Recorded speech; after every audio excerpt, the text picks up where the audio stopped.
Hey guys, how's it going? Kevin Cleary here with a knife video for you. Today I have something really cool to share with you. This is the Tactile Knife Co. Maverick. Let's throw that in there. This did come from Thunderbird Gear, and to my knowledge, Steve still has some of these in stock, both the titanium and the micarta. So go over there and check it out. Just to kind of put my biases up front here, this is my Tactile Turn bolt action pen. I love this pen. I carry it all the time. In fact, I don't really, it's almost like this is a solved problem for me. I love this pen, and this is the pen that I use.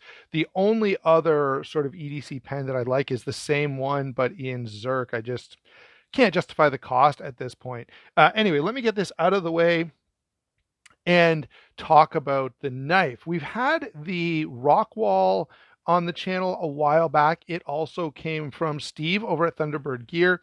Again, Steve has these in stock, both this titanium version as well as the micarta. I should have asked him to send both, and maybe I will follow up this video. I'm going to get this card out of the way, but I may follow up this video with a further discussion of the micarta version if Steve has some of those in stock and wouldn't mind sending me one. So this is the titanium version, and some of you may be aware that there were some hiccups with this. And so in fact I was a little concerned getting this. Like okay, let me back up a little bit. I love the look of this knife. I love the size. I love the design. It's a Richard Rogers design. Beautiful work. And of course the machining and the overall finishing by Tactile Knife is phenomenal. However, there were some hiccups when these first came out. Some of them had up and down blade play. That has been remedied as far as I'm aware. I tried to look into it, and both myself and I talked with Steve about it, and both of us were like, yeah, this is part of the next run in which those hiccups have been taken care of. Okay.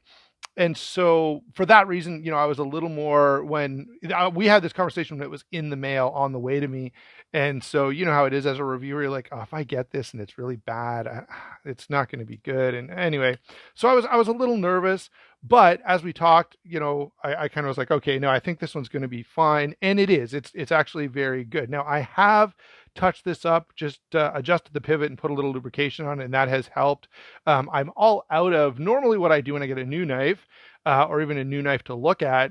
I loosen off the pivot, I clean it out with some forced air, and I put a drop or two of lubrication if needed. I don't have any forced air, so I'm missing that one step. I went to use it last night and the bottle was empty. So other than that, I have tweaked this just a little, and at this point, it's feeling pretty good. You can see I can get the knife to open and close as I want. I guess with the one finger actuation, I can't do it quite as well on camera, but off camera, I have no problem getting that to work.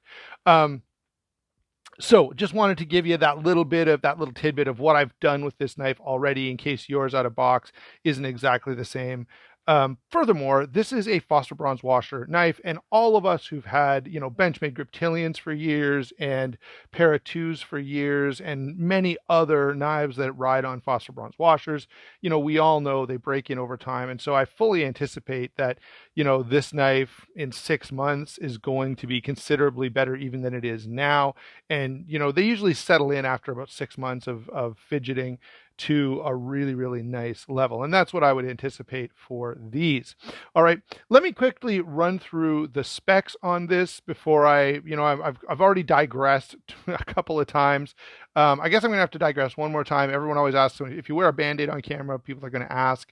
I was out turkey hunting. I forgot the plastic stakes that you use to stick in your decoys. And so I was quickly, in the dark, in the woods, trying to make a couple of stakes to stake my decoys with, and cut myself a little. Not bad, but enough that it's annoying. And it's right on the tip of my thumb. So everything I try to do opens it up, and I kept making it, I kept opening it re-up. And so it kept bleeding and bleeding. So anyway, I had to give up and put a Band-Aid on it. Back to the knife. This is absolutely gorgeous. Sorry, guys, I keep getting distracted by the sheer looks of this knife, but from a practical standpoint, from a what this is made out of and why we like it standpoint, up front we have MagnaCut steel, nice slim blade, more for EDC. This is not the knife I'd maybe want for a survival situation, but as it stands as an EDC knife, which is what this is designed to be, this is fantastic. The other thing is, I've got to say, the size on this is really, really good. So all of the previous Tactile Knife Co. offerings have been too small. This is right in my wheelhouse. And I have to say, I really, really enjoy the size of this. And every time I pick it up, I'm like, oh man, what a great knife. Moving on from that really, really nicely done. Let me give you a good close up there. Hold on, get the light. I don't know why I'm having such a hard time with lighting today. There we go. That should help. Look at that. Really, really nicely done blade. There's a teeny tiny bit of a waffle on the secondary bevel here, but I mean, I am really nitpicking at this point. Moving down here, we have this really great pivot collar, which is just a little pop of color for this otherwise very clean knife. We have the Axis or Axis style lock, I guess. From everything I've been able to hear, Tactile Turn is using a heavier gauge Omega spring just for longevity. And I'm not sure. I've looked inside. I haven't taken the knife completely apart, but I have looked inside, and the way that it's recessed, I'm not 100% sure that it's an actual Omega spring in terms of being the exact same shape as what Benchmade does. Inside, you can probably, you can see it right there. We do have stainless steel liners, and I suppose that was just a way to capture that Omega spring so that it couldn't cause any problems.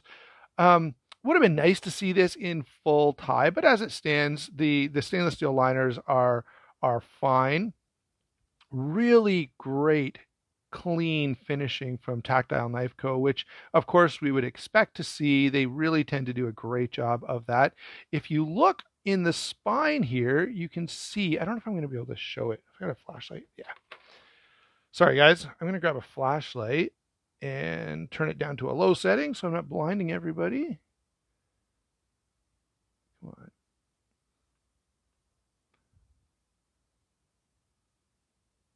I think right around there, you should be able to see that there are, so hold on, right by the tip of my thumb, there are 3 holes. You may have to take my word for it because I'm having a hard time seeing them on camera. I can see them perfectly fine in person. Anyway, the point there is this has the same setup as the Kaiser Escort, where you can adjust the tension on the Omega spring, which is such a great, simple improvement on this lock that, I feel like that just should be the standard way of doing this. So really, really nicely done on that department. Moving down here, we have standoff construction. You can see those nice little blue standoffs in there. You can see the screws here on both sides. Single position, deep carry pocket clip, also done with standoffs. Now, just the way this clip looks, I feel like this is inviting some fancy upgrades here. Tactile Turn definitely does that for their pens, and I would not be surprised at all to see Timascus or Mokame or whatever fancy materials they come up with, so that you could pop this plain stonewashed titanium one off and put on a different one. All right, so that's a quick rundown of the features, and I haven't yet talked about one of my favorite things about this knife, which is the size. I did mention, I think in passing a couple minutes ago, that generally speaking, Tactile Knife Co., their knives are too small for me. This is right in my wheelhouse. I love the size of this, 8 3/16 overall, so just a little over 8 inches. Really, really nice. 3.5-inch blade. 4 11/16 when closed. So that's just a hair under 4 3/4 inches. 4 inches of grip area. So even as a pretty, this is not a big knife by any means, but it's got lots of real estate for my fingers. So I kind of love that. It also has, it also weighs in at only 3.8 ounces, which is completely fine. For those of you kind of not familiar, that's like the same weight as your Para 2. Okay. So what are my overall thoughts on this? First of all, I have to, before I ever got this knife in hand, before I ever even looked at it, I mean, before I ever felt it, I knew that I loved the design here. Richard Rogers and Tactile Knife Co. have done a great job to bring a beautiful high-end EDC style knife. Like, this is absolutely fantastic in that regard. The next thing that I have to say is MagnaCut steel in this really, really great blade. That's a win to me. All right, I think that's really, really well done as well. I'm glad to see that some of the little hiccups that were, associated with this knife when it first came out have sort of been moved past. And I think most people anticipated that. Everyone that I talked to about this said, yeah, there were some issues at first, but Tactile Knife Co. is good about making those on the fly adjustments to get rid of those things, and that seems to be the case here. This one, the action is quite nice and the lockup is very solid. So if you've seen some of those videos, no up and down play here, no side to side whatsoever, which is just what I like to see. And as I said, I have messed with this pivot just a little bit, but I think if you've had a phosphor bronze washer knife, that's kind of par for the course. Obviously, I haven't spent enough time with this for it to truly break in and be as good as it could be, but I fully anticipate that, like every other phosphor bronze knife that I've had, it will get better and better. So yeah, my first impressions at this point are great, great knife. If you want something that has all the very high end finishes and looks that you want, but you don't want to go crazy, these are not that expensive for what you're getting. USA made, beautiful finishes, beautiful materials. I mean, this is a pretty awesome knife, at least on my initial response. I'm going to talk to Steve. I may be keeping this, and if I do, I'll come back to you with a longer review after I've had this for a few months and can really spend some time to get to know it.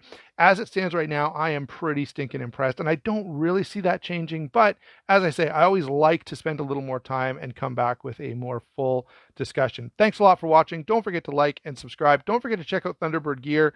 Huge thank you to Steve for sending this along. And he, I've got to say, guys, he's a huge supporter of the channel. Like, anytime he has anything in stock that I'm interested in, he, without question, he just sends it over, lets me take a look at it, lets me share it with you guys. So that's a huge, huge benefit to the channel, and I hope it's a benefit to you guys as well. And so you can show some appreciation to Steve by heading over there and checking out what he has. The other thing I need to say is, please also give a look at those other channel sponsors. You guys doing that is what kind of allows me to keep doing this at the frequency I am. All right. So thanks a lot again. We'll talk to you soon.